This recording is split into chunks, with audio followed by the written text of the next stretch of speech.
जय श्री कृष्ण। राधे राधे। जय श्री वल्लभ प्रियजनों। दास का प्रणाम स्वीकार करें। तो दास उपस्थित है आज आपके सामने पाप मोचनी एकादशी की कथा लेकर। चैत्र के कृष्ण पक्ष में आने वाली जो एकादशी है, सर्वप्रथम तो इस एकादशी की आप सभी को खूब खूब मंगलमय बधाई और शुभकामनाएं। पाप मोचनी एकादशी, देखिए इस एकादशी का नाम कितना सुंदर है, पाप मोचनी एकादशी। इस एकादशी के करने से सारे पापों का नाश हो जाता है। तो ये एकादशी कैसे करनी है, इसे करने से क्या फल प्राप्त होता है, इसे किस किस ने किया और उसे क्या फल की प्राप्ति हुई, ये आज आप और हम जानेंगे। जानने से पहले दास आपसे निवेदन करना चाहेगा कि यदि आप हमारे चैनल पर नए हैं तो सर्वप्रथम हमारे चैनल को सब्सक्राइब कर लें, लाइक करें, कमेंट बॉक्स में जय श्री कृष्ण, राधे राधे, जय श्री वल्लभ लिखें और हो सके उतना इसे शेयर करें, जिससे ये एकादशी का महात्म्य हर कोई जान सके कि ये एकादशी करने से क्या फल की प्राप्ति होती है। तो धर्मराज युधिष्ठिर भगवान श्री कृष्ण से प्रश्न करते हैं। युधिष्ठिर ने चैत्र कृष्ण पक्ष की एकादशी के संबंध में कुछ बताने के लिए भगवान श्री कृष्ण से निवेदन किया। तो उन्होंने उत्तर दिया, हे कुंती पुत्र, धर्म के गूढ़ रहस्य को जानने वाले राजा मानधाता ने एक बार लोमश ऋषि से पूछा, महर्षि, चैत्र मास के कृष्ण पक्ष की एकादशी का नाम क्या है, उसके व्रत को विधि सहित बताकर कृतार्थ करें। प्रियजनों, बड़े गौर से सुनिएगा। तब ऋषि लोमश ने उत्तर दिया, राजन, चैत्र महीने के कृष्ण पक्ष की एकादशी का नाम पाप मोचनी एकादशी है। इसके व्रत से मनुष्य सभी पापों से मुक्त हो जाता है। इसके संबंध में एक पौराणिक कथा है, वह कथा मैं आपको सुना रहा हूं, ध्यान पूर्वक सुनिएगा। पुराने समय में चैत्ररथ नामक एक राजा पुराने समय में चैत्ररथ नाम का एक वन था। उसमें अप्सराएं रहा करती थी। यहाँ हर समय वसंत की सी शोभा बनी रहती थी।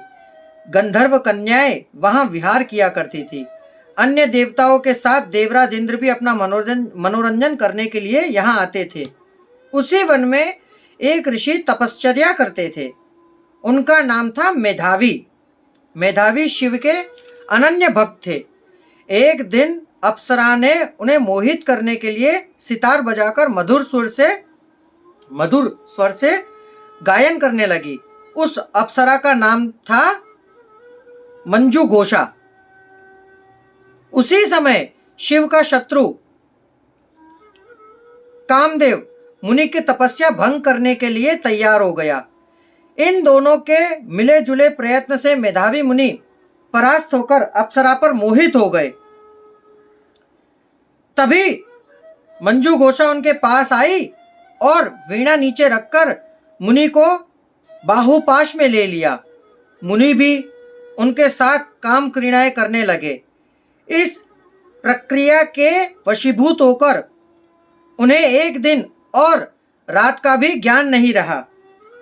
इस प्रकार मुनियों के सदाचार को भुलाकर अप्सरा के साथ काम क्रीड़ा करते हुए बहुत दिन बीत गए। तब एक दिन मंजू घोषा को देवलोक जाने की इच्छा हुई। तो उसने मुनि मेधावी से कहा, ब्राह्मण, अब मुझे अपने स्थान पर जाने की आज्ञा दीजिए। मुनि बोले, सुंदरी, अभी समय ही कितना हुआ है, अभी कुछ और समय तक यहीं ठहरो। तब मंजू घोषा बोली, तनिक सोचिए कि मुझे आपके पास आए कितना लंबा समय बीत चुका है, अब और अधिक समय तक ठहरना उचित नहीं है। मंजू घोषा की बात सुनकर मुनि ने गंभीरता पूर्वक विचार किया। तो उन्हें पता चला कि इस अप्सरा के साथ विहार करते हुए 57 वर्ष बीत चुके हैं।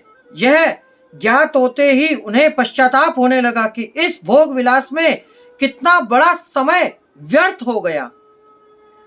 इस पर उन्हें क्रोध आया और उनकी भौहें तन गई और उन्होंने मंजू घोषा को शाप दे डाला, दुष्टे, तूने मेरा तप नष्ट कर दिया। अब मैं तुझे शाप देता हूं कि तू पिशाचिनी हो जा। मुनि के शाप से मंजू घोषा पिशाचिनी हो गई। तब घबराकर दुखी होती हुई मुनि से कहने लगी, मुने, क्रोध में आकर आपने मुझे शाप तो दे दिया है, पर कृपा करके मुझे इस शाप से उबारिए। तब मंजू घोषा के इस कथन से मुनि शांत हो गए। उन्होंने उस पिशाचिनी से कहा, अप्सरे, तूने मेरे साथ अच्छा नहीं किया, फिर भी मैं इस शाप से छुटकारा पाने का एक उपाय बता रहा हूं। चैत्र महीने के कृष्ण पक्ष की जो एकादशी है उसे पाप मोचनी एकादशी कहते हैं। उस एकादशी का व्रत करने से तुझे इस पिशाचिनी योनि से छुटकारा मिल जाएगा। यह कहकर मुनि ने पाप मोचनी एकादशी के व्रत की पूरी विधि उसे समझा दी। ऋषि स्वयं अपने पिता च्यवन महर्षि के पास पहुंचे और उनके परामर्श से चैत्र महीने के कृष्ण पक्ष की पाप मोचनी एकादशी का व्रत विधि पूर्वक भक्ति के साथ किया। इसके फल के प्रभाव से मंजू घोषा और मेधावी के पाप दूर हो गए और इसके फल के प्रभाव से मंजू घोषा की पिशाचिनी देह समाप्त हो गई। वह सुंदर रूप धारण करके स्वर्गलोक को चली गई।